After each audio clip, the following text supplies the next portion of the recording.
Malacañang Press Corps. Let's now have Chief Presidential Legal Counsel and Presidential Spokesperson Salvador Panelo. Good morning. First, I would like to announce the arrest.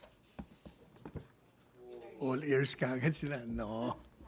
Remember the Facebook account swindling that this particular individual or other individuals were using my name? And I think more than 500,000 have been deposited. More than na kasi maraming biktima eh. I just received a text message from the NBI agents, AGT Jefferson Moral and Paul Fred P. Tumbali. They have arrested Jose A. Villaferte, also known as Eduardo Sillanera, also known as Jose A. Villaferte, in Cebu. Actually, 2 days earlier, they came to me and reported, kasi di ba nag-file ako ng kaso. And I was asking them, how are you going to arrest him? Yung pala, nagkikipag-chat sila. Because this guy was pretending to be me, di ba? The NBI agent was also pretending to be me, talking to him. So, di nahuli. Kasi nag-entrapment eh. Nag-deposit o di huli siya na. So, he was arrested. And I'd like to commend the NBI agents, especially, of course, the director, Attorney Dante Giran, for a job well done. And this should forewarn other swindlers. The long arm of the law will catch up with you. And also advise friends of mine and friends of other FB account holders to be very careful in dealing with people pretending to be you. Marami na palang naswindle itong tao to. Anyway, huli na siya. He will be, I understand, he will be inquested at the DOJ. And also, we wish to inform the public that the Chinese ambassador, by the way, Zhao, had a courtesy call yesterday. It was a long courtesy call. I think it took us 1 hour and a half. And he extended his greeting and commendation to the police officer that was the subject of taho throwing.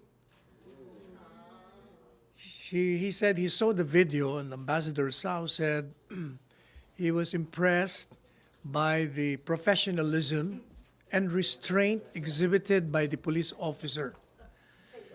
And he said that Chinese government does not tolerate this kind of behavior.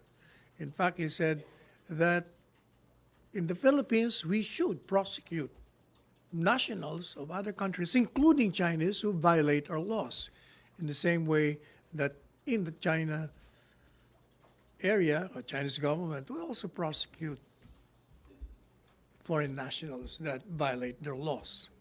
And then second, he extended invitation to the president, giving the greeting from the president of China to attend the, what do you call that? Belt and Road Forum in late April of this year. And then he suggested to the president if he could already implement the memorandum of agreement that we had with respect to our shared interests. You remember that we included the communication, infrastructure, and other interests mutually interesting to both countries and beneficial.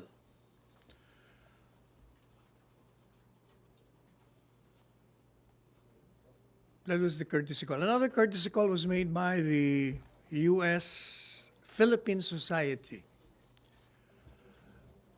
headed by Ambassador Kim, U.S. Ambassador Kim, as well as the President, Filipino counterpart, Manny Pangilinan. And the President was, what's his name now? Marami kasi Amerikano, Hank, Henry. Anyway, the conversation centered on the president's narrative, telling them how the drug war affected him and this country, and that he had to declare war on drugs, and he had to do it because he wants to protect and preserve this nation. According to him, there are 3 million Filipinos that have been enslaved by this drug industry, and it has created dysfunctional families. And many crimes have been attributed to the taking of illegal drugs. And the president also told them that he will not stop until the end of his term to end this illegal traffic of prohibited drugs. In response, the U.S. ambassador said that the U.S. government supports the fight against drugs. And the members of the U.S.-Philippine Society extended their gratitude to the president for giving them time. In fact, I think it took us also 1 hour and a half. We ended at 10:30 in the evening. And they related to him that they went to Balangiga last week, and they are so appreciative of the very warm reception given them by the Filipinos there. And Ambassador Kim said in a way, he was personally affected by the Balangiga issue because he was present when the president mentioned it, request or demanded the return of the Balangiga bills during the SONA last year. And he thanked him for that opportunity, and the U.S.-Philippine Society contributed much to the return of the Balangiga bells. And the president said the relationship between the U.S. and the Philippines remains strong. I'm ready for your questions. MPC questions? Pia Gutierrez? Sir, could you confirm if the president has signed into law the expanded maternity leave bill? There is no official word from the president yet. I have not received. Thank you, sir. RJ? Hi, sirs. Did the president say yes to the invitation of the Chinese ambassador? He looks forward to attending the event. On his, so yes, that's possible. I think so, yes. All right. So, sir, on the U.S. Philippine Society meeting with the president, why did the conversation with them focus on the drug war? I don't know. That's how he started telling the group about perhaps that is the hottest issue. But who brought it up? It's the president who started talking. In fact, he was talking for more than half an hour. And it's all about drug war and the Balangiga, nothing else. Balangiga, yeah. All right, thank you. And he also said about that this country will not go forward unless we can stop the drug war and the corruption, and not even succeeding presidents will succeed in improving the situation in this country unless we stop these twin evils. Sir, another topic. Sir, DBP President Cecilia Borromeo will soon replace Land Bank President Alex Buenaventura. And Mr. Buenaventura said he will step down from his position at the pleasure of the president. I wonder, sir, did the president ask him to step down? Is the president not satisfied with the land We bank under him? It was never discussed in the cabinet. I have not heard him mention anything about the land bank, But other than the conversation between the representative of land bank or the instruction of the president to bring, as well as the idea of land bank bringing the bank to the farmers There so was- that they can get loans from it. there was no expression of dissatisfaction. No, All right. there was not. Thank you, sir. Okay, Ina Andulong. Hi, sir. Still on the drug war. Yesterday, President Duterte said that drug war will be harsher in the days to come. And in the ambush interview, he said it could be bloodier. Can you tell us what exactly he means by that? Perhaps he was speaking based on the experiences. As I told you earlier, yesterday, I read briefer on the drug war, and there have been almost daily, you call that, buy-bust operations. And I've read in all areas of the Philippines, arrested individuals involved in the drug trafficking, and also there were more arrests rather than the violence inflicted on them. But there have been, on a regular basis, in different cities and towns of the Philippines. Walang tigil. Ibig sabihin, talagang hindi tumitigil din yung mga nasa kabila. Kasi nga, as explained by the President, and common sense will tell us, it's a cheap, very cheap, mura eh. Kaya madaling ibenta at malaking pera ang involved. So the President has instructed the police forces to be more active in the fight against illegal drugs. So what can people expect in the coming days? Because he was specific about it. Are we supposed to expect more arrests?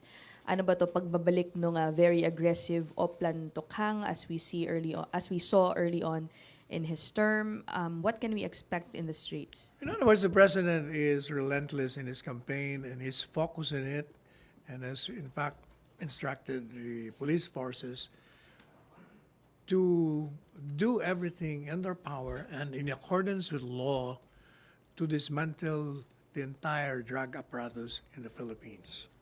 What do you mean, sir, dun sa directive niya to the police force to be more active? What does that mean, more active? Siguro they should engage more on intelligence work para mas marami silang mahuhuli.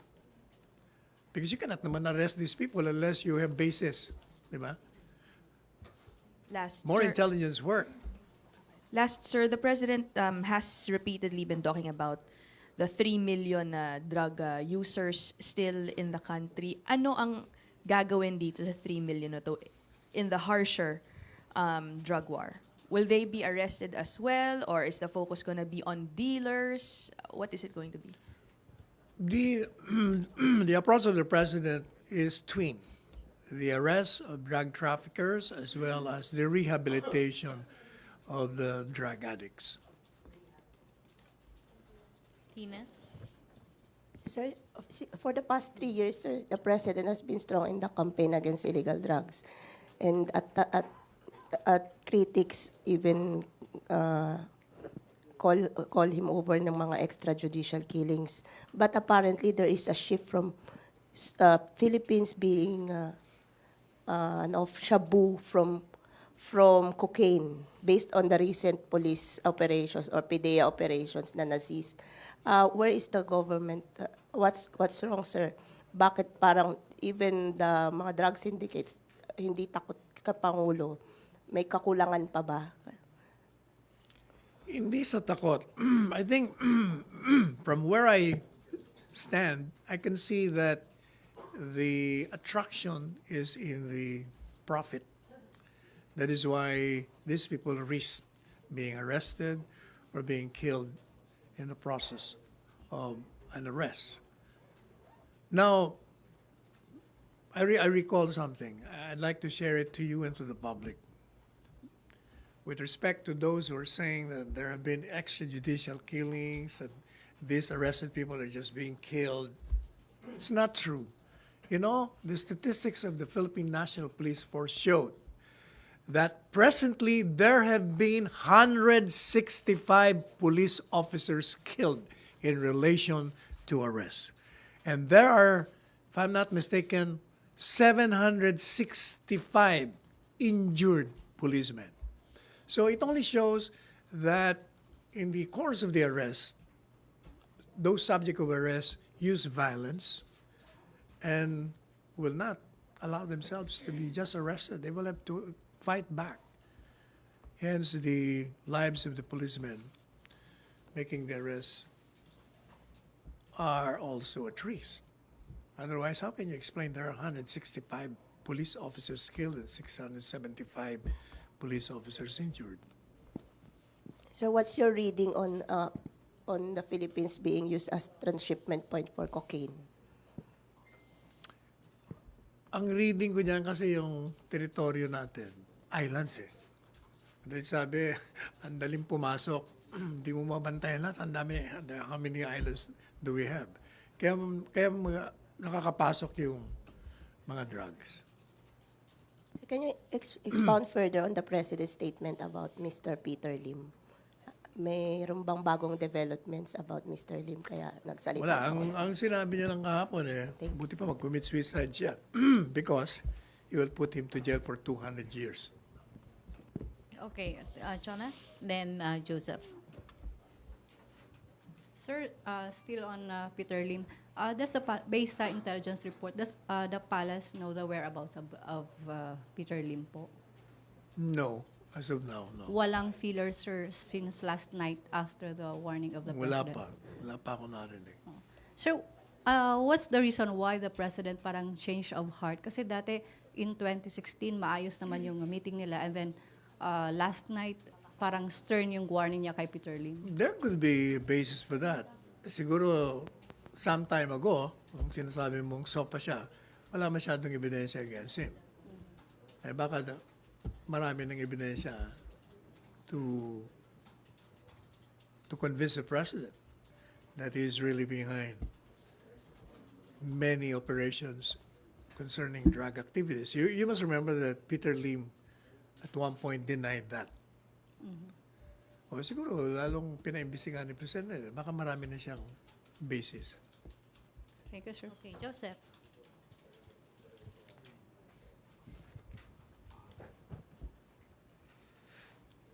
Sir, magti 3 years na yung drug war, no? July Yes. 2016 siya na-launch. And based on the, government data, okay, muna tayo, sir. 3 million ang sinasabi ng Presidente na drug addicts, no?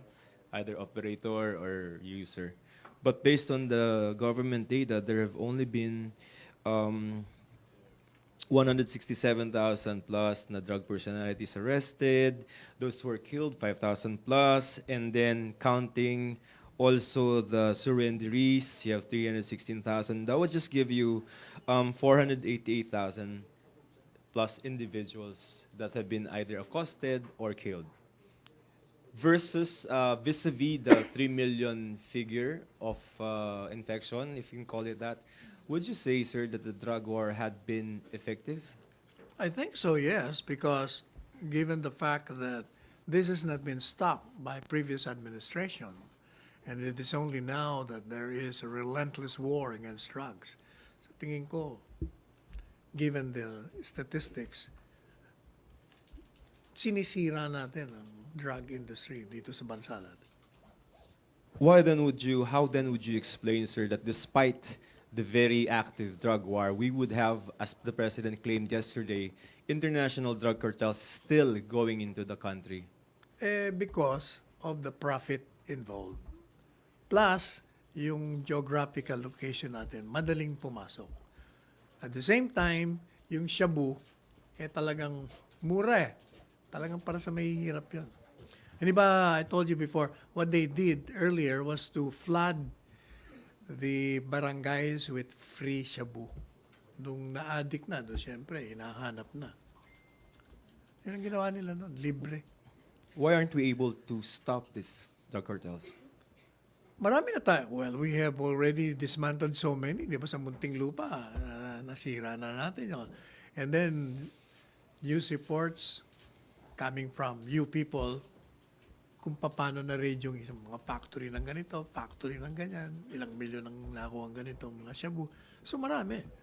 Maraming... siguro kung walang drug war, baka yung 3 million mo, baka by this time, it has ballooned to as many millions as can... As Sir, we imagine. ba't hindi nga na-prevent yung pagpasok ng Sinaloa? Sinaloa? Yun po yesterday Presidente said Sinaloa, but I think he was referring to Sinaloa, no? It's the El Chapo drug cartel.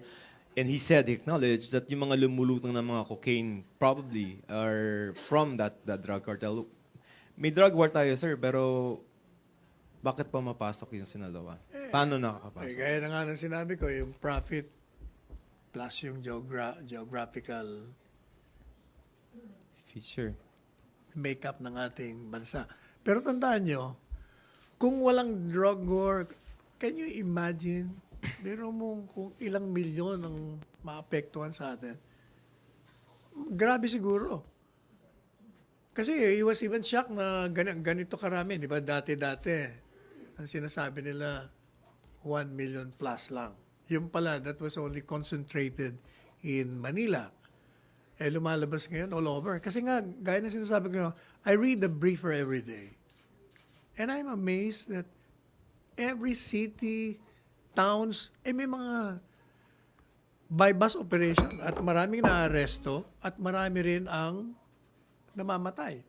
Although mas marami ang arrest. Kasi ni-encircle ko palagi at tinitingnan ko lang ang killed sa arrest. Mas marami ang arrest. So ang ibig sabihin noon, all over talaga the Philippines. Masyadong napabayaan. Kaya mabuti nga ganito na lang lumiliit yung number. Okay, when the president said that he's raising it, although he said that before, no, he's raising the problem to a national security threat.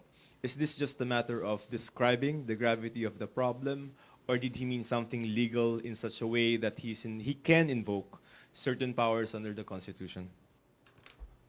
That can be both. It's in the level of national security because if you have 3 million and then if that increase pa in more than that, then you really have a problem that involves national security. So pwede, sir, both as a description and as a legal. Yes. Paano ba? Yes, you must remember that under the Constitution, the president has the mandate to, one, to serve the people, and number two, to protect. So if the public safety requires him to do something extraordinary using his powers under the Constitution, he will do that. And the powers here are, sir, the ones enumerated in Article 7, the calling out, martial law, and suspension of the habeas corpus? Yes, He can resort to those powers, yes? of course. If there is rebellion and there is eminence and the public safety requires, then the president can do that. But according to him, he will not. He will not because he has still many measures that he can do to quell the present threat on the drug industry. Yung calling out the armed forces, sir, he's done that already. Yes, with respect to the rebellion, yes. Wala pa, di ba? Puro punitive police action lang. Will he use smart? I don't think so. Because he doesn't have to. We are containing it, given the figures, official figures. Thank you, sir. Rose Novenario. Hi, sir. Good morning. Sir, noong 2016, sinabi ni Presidente na narco-state na yung Pilipinas dahil yung sa protection na tinatamasa ng drug syndicates mula sa government officials, politicians. Sir, sa kaso ni Kenneth Dong, inaresto siya sa isang housing project ng Department of Justice. So ano po yung... Sino ito? Si Kenneth Dong, sir. Mga 2 weeks ago, di ba, inaresto siya. Naaresto siya sa isang bahay sa loob ng housing project ng Department of Justice sa Katarungan Village. So ano po yung paliwanag dito ng NBI or DOJ na natuklasan na ba nila kung sino yung nagkadal kay Kenneth Dong? Bakit ando doon siya sa housing project ng Department We of will ask Justice? the NBI for an official report on that, and then I'll get back to you. Thank you. MPC questions. Rosalie? Tanong ka na. Sir, regarding sa expanded maternity leave, I think ES has already confirmed the President has signed it. So, regarding that. Hindi okay. Wala pang text sa akin eh. Sir, sa tingin niyo po ba wala tong magiging implications sa employment ng females sa private and public sector? Kasi kung mas madadagdagan yung leave ng mga working mothers, baka po mag-isip-isip na yung mga employer na i-limit yung pag-hire ng mga kababaihan dahil mas gagastos po sila. Hindi naman. Alam nyo, yung dagdag ng maternity leave, number of days as well as the benefits, that will only lessen the profits. Laki naman ang profit talaga ng mga employers eh. Kumbaga, social service nila yun. Ang nakikita kong ano doon, marami na siguro mag-aasawa. Kasi the reason why maraming ayaw mag-asawa kasi magbubuntis pagkatapos maglilib ka, mag-gastos and all. Ngayon, medyo 160 days? 105 extension ng 30. Biro. Di ilang buwan yun?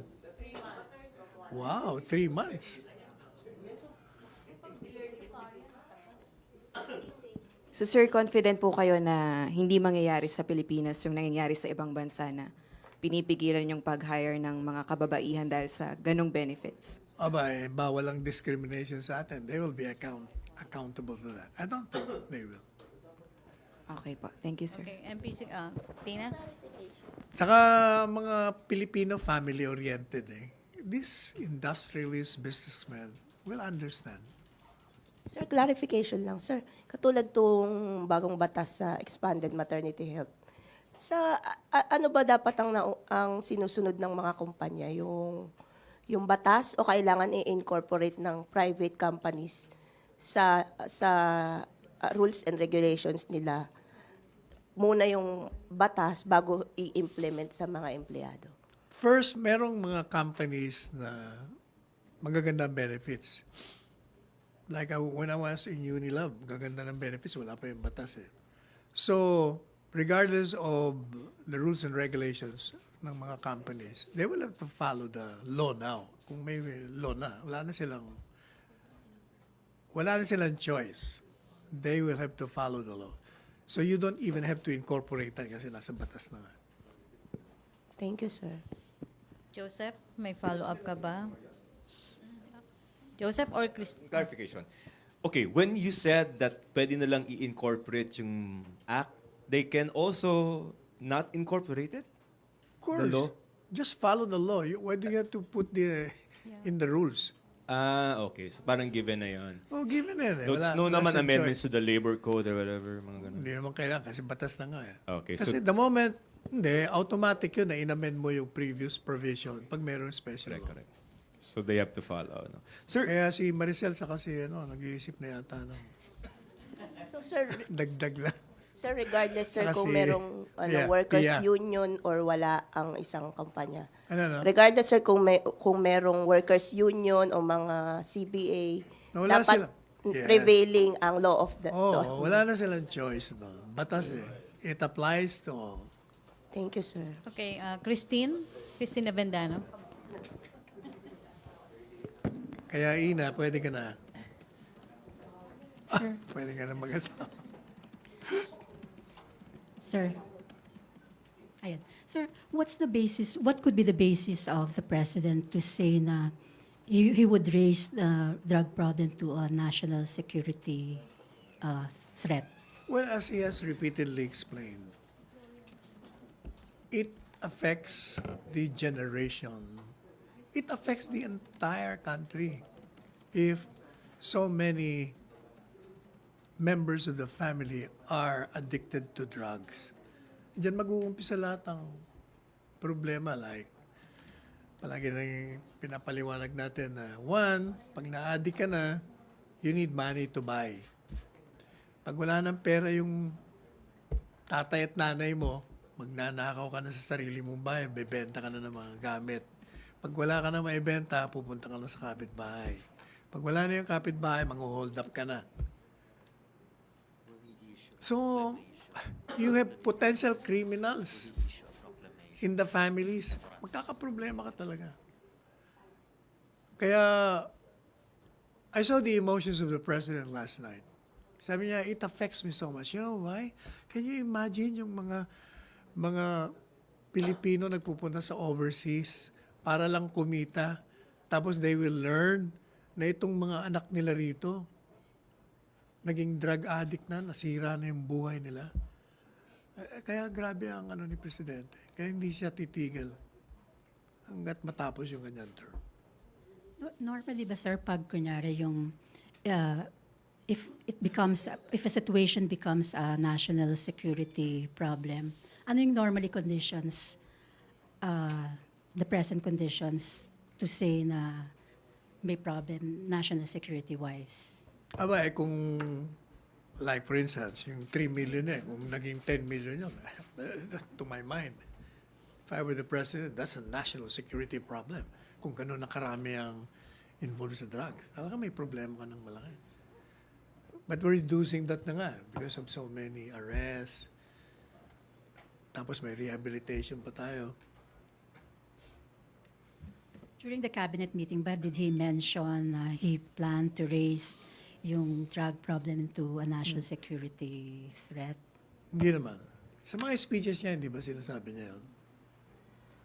So there are conditions ngayon to say na talagang it is a national security problem, sir. Tsaka wala naman siya sinabing national security No, I mean- problem. Sinasabi niya lang na matindi ang problema natin sa... Sinabi niya ba kapon? So what are the conditions? Now, because nga of the rampant entry and unstoppable addiction of so many people. And despite the arrest, nandiyan pa rin siya. That's why he has raised that to a national security level. Okay, Ina. Sir, just a clarification, because way back in 2003, si President Arroyo already elevated it to a national security threat. And if I'm not mistaken, what the President means is that he's invoking that same move, that order. So, kumbaga, he's not actually elevating it anew now, or unless you clarify that now. Ano po ba? Ano yung Ang status? sabi niya, the president then already elevated that to national security. Pero walang nangyari kasi hindi naman siguro nakapokus yung dating administrasyon for whatever reason. And nung pumasok siya, nung makita niya yon, kaya he responded to the challenge hurled to him as president to stop the drug war. But that order made during the Arroyo administration still stands up to this day. Ganon ba yun, sir? Di ba? Hindi naman siya parang na-lift or what eh? Nung ni-raise ni Presidente Arroyo yun, I don't think na ganito karami yung It's a continuing scenario then, Yes. which the president is now, kumbaga, acting on more Yes. aggressively. That's what Yes. you're saying. Okay. Correct. Thank you, sir. Maricel? Sir, quick clarification. You mentioned earlier na because of the rampant entry, does it mean that the drug industry or the condition of the drug industry now in the country is getting worse? No, what I'm saying is that you must remember that yung shabu dito ginagawa sa Pilipinas. Hindi naman yung dati nang gawa, saka pinapasok eh. Iba yun eh. So, ang nakakapasok, yung mga chemicals. Chemicals, dito ginagawa eh. Yung mga materials, raw materials ang nakakapasok. And yun nga ang ini-stop natin. Like, di ba, nag-umpisa yun sa customs. Doon nakakapasok eh. Kaya meron na tayong mga, may mga military na nga doon nagbabantay. Yun ang ibig niya sabihin. So, if it's not getting worse, how will you describe the situation of the drug industry in the country? Well, Why is there a need to raise it for a national security threat? Eh kasi nga, hindi natatapos yung pangamba at panganib na offer nitong problemang ito. Kaya hindi siya tumitigil. Parang nagiging creative din itong lahat ng mga kalaban eh. If that's the case, sir, what does it say about the drug campaign of the administration? Doesn't it question the effectivity of the campaign? Eh, hindi, kaya na nga sinabi ko siya, kung hindi effective yan, baka hindi lang 3 million tayo. Di ba? Can you imagine yung mga napatay, yung mga inaresto kung nandiyan pa rin sa kalsada, o di lalo na. How can you say na hindi effective? The fact alone is the people are saying, wala na yung mga drug addicts sa amin. Di ba? How many percent? 64% said 7 out of 10 are saying that okay na dun sa mga lugar nila, hindi na nila nakita yung mga drug addicts, yung mga drug pushers. So, malaking ginhawa sa kanila. So, effective. Sir, can I shift to another topic? May we just have your thought on the statement of Miss Universe, Catriona Gray, What? showbiz, saying na the country should focus on addressing the reasons why children commit crimes instead of lowering the minimum age of criminal responsibility. So she's against? Yeah, she's against the position of the Malacañang. Then she should be educated on the hindi. Ang ibig sabihin ng educated, she may have been misinformed of the facts, given that the opposition to the lowering comes from yung mga dating kritiko ng administrasyon. But if you study the facts, and yung mga present ngayon, di ba? I think I just read 3 high school students ang involved sa crime. Nahuli sa raid, yung isa, nagta-trafficking ng drugs. Mga ano yun, ha? High school students. So, yung sinasabi niya yung sabi niya, focus on what? Focus on the problems. Yeah. Kasama yun eh. When you lower the criminal liability, kasama yun, you're focusing us on nagiging problema. Kasi that is the problem with minors involved in crimes. So, sa batas, nakalagay dun yung rehabilitation. Ang focus nga, rehabilitation eh. So, you are solving precisely the problem why these people are engaged in crimes. So, kaya sinasabi ko, siguro we must give some enlightenment or education. Kasi maraming hindi rin nakakaintindi. Like yung, from the very start, ang opposition nila, bakit mo ikukulong? Hindi nga ikukulong.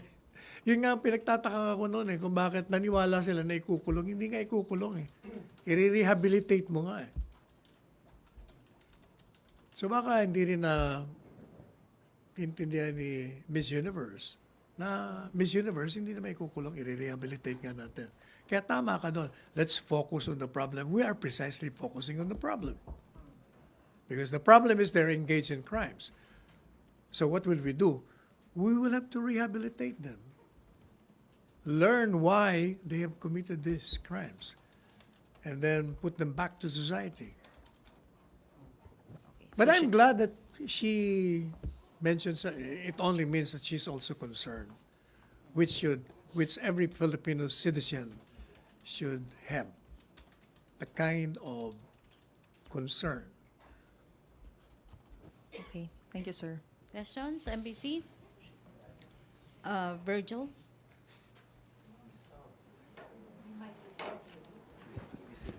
Nakakatuwa kayo, no? Talaga kayo naghahanap palagi ka ng educated.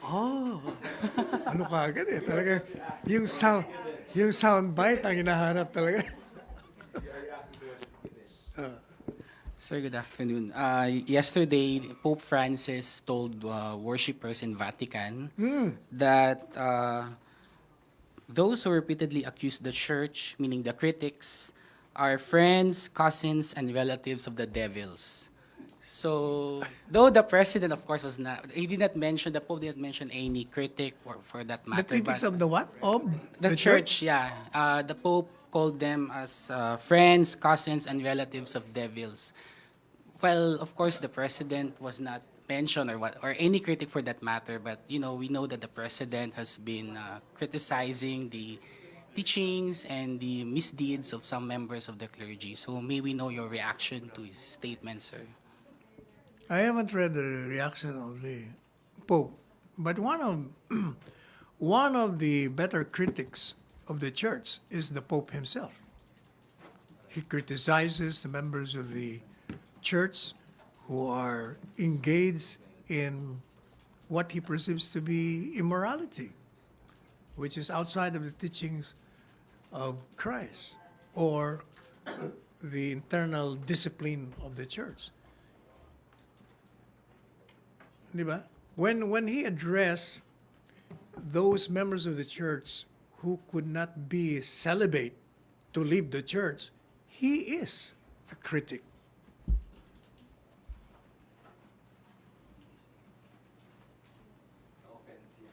Question? Virgil, okay na? May follow-up ka, Ace? But it doesn't mean also that when you criticize, you are evil. You're just expressing concern and opposition to certain irregular behavior. Bakit ano ba simbahan? Joseph, simbahan? follow-up, Ina? Sir, so the president, as far as Malacañang is concerned, you don't think that the president was being alluded to? No. Baka nga hindi niya kilala si Presidente. Okay. MPC questions. Mag-last question na tayo? RJ muna and then Joseph. Sir, mag-o-order daw po ba si Presidente ng manhunt kay Peter Lim? Hindi ko narinig yung sinabi niya kahapon. But standing order naman is to pursue to the ends of the world those who have violated the laws in this country. Yun naman palagi standing order niya yun. Okay, Joseph. Last question na tayo, MPC. Sir, yung pong kahapon na regarding the budget undersecretary, that was a very colorful story by the president. No? Sinipa niya sa mukha, tapos that's the first time the guards... Tumatak daw yung ano doon yung Valentino. Sosyal. Yun ang sabi ni Bongo eh. Talaga? Paano? Sige nga. Hindi. Yung di ba sapatos ni Presidente, meron siyang Marikina shoes. Siguro nagpapadala si Bong. Nandun yung nakita yung durability ng Marikina shoes. Kasi nung sinipa daw, hindi masyadong yung mukha, pero yung tatak daw, naiwan daw yung tatak ng Valentino. Sa mukha? Yung brand, oh. Sir, kanino mukha to? Anong pangalan, sir? Ay, hindi ko alam yung Yusek. Sino bang Yusek na natanggal? Budget Yusek. Di ba, I don't remember the name. Super tagal na ba yun, sir? Di ba Yusek ni ano yan eh, ni Kinikwento niyo Secretary, Yun. Yung dati pa, Oo. this is not a new No, firing. he was referring to the previous USEC. Is this the same time was okay. Sir, ano lang, yun sa friend, devil, relative.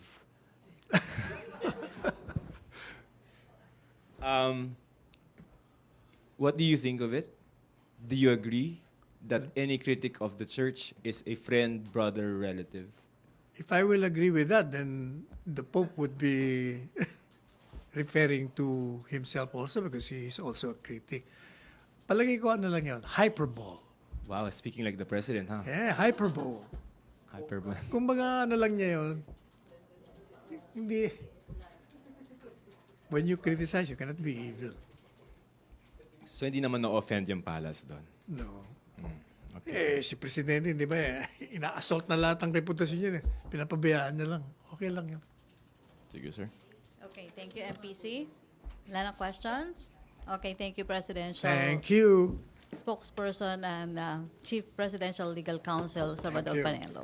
Back to our main studio sa Radyo Pilipinas and People's Television Network.